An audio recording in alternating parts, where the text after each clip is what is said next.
এখন আমি আলোচনা করব মিনিং অফ সোশ্যালাইজেশন, সামাজিকীকরণের অর্থ। নবজাতক শিশুর আচরণ মূলত সহজাত প্রবৃত্তি এবং শারীরবৃত্তের নির্দেশবাহী।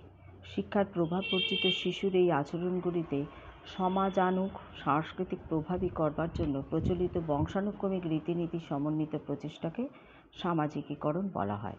মানব শিশু সমাজের মধ্যে জন্মগ্রহণ করে। সামাজিক পরিবেশের যে ধারা প্রবাহিত হচ্ছে, জন্মমুহূর্তে শিশু তার মধ্যেই স্থাপিত হয়।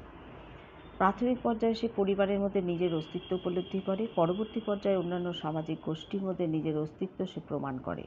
ভাষার বিকাশ তার মধ্যে এই ধরনের সচেতনতা আনে। শিশু ধীরে ধীরে সামাজিক অবস্থা বা মর্যাদা সম্পর্কে সচেতন হয়।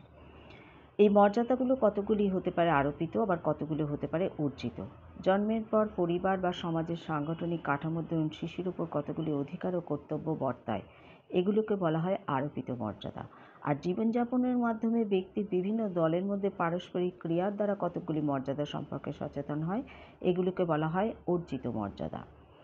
জন্মের পর থেকে মানুষ শিশু যে প্রক্রিয়ার দ্বারা এই সামাজিক কর্তব্য পালন করার ক্ষমতা বা কৌশল আয়ত্ত করে তাকেই বলে সামাজিকীকরণ। বা বলা যায় যে প্রক্রিয়ার দ্বারা সমাজ প্রত্যেক ব্যক্তিকে তার রীতিনীতি, আচার আচরণ ইত্যাদি গ্রহণ করতে শিক্ষা দেয়, তার বৈশিষ্ট্যগুলি পরবর্তী বংশধরের মধ্যে সঞ্চালিত করে, তাকেই বলা হয় সামাজিকীকরণ।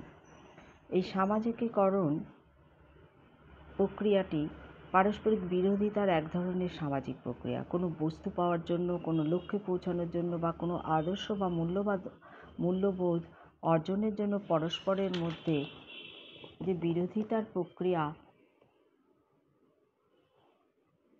সামাজিক পরিবর্তনের জন্য অনেকাংশেই দায়ী।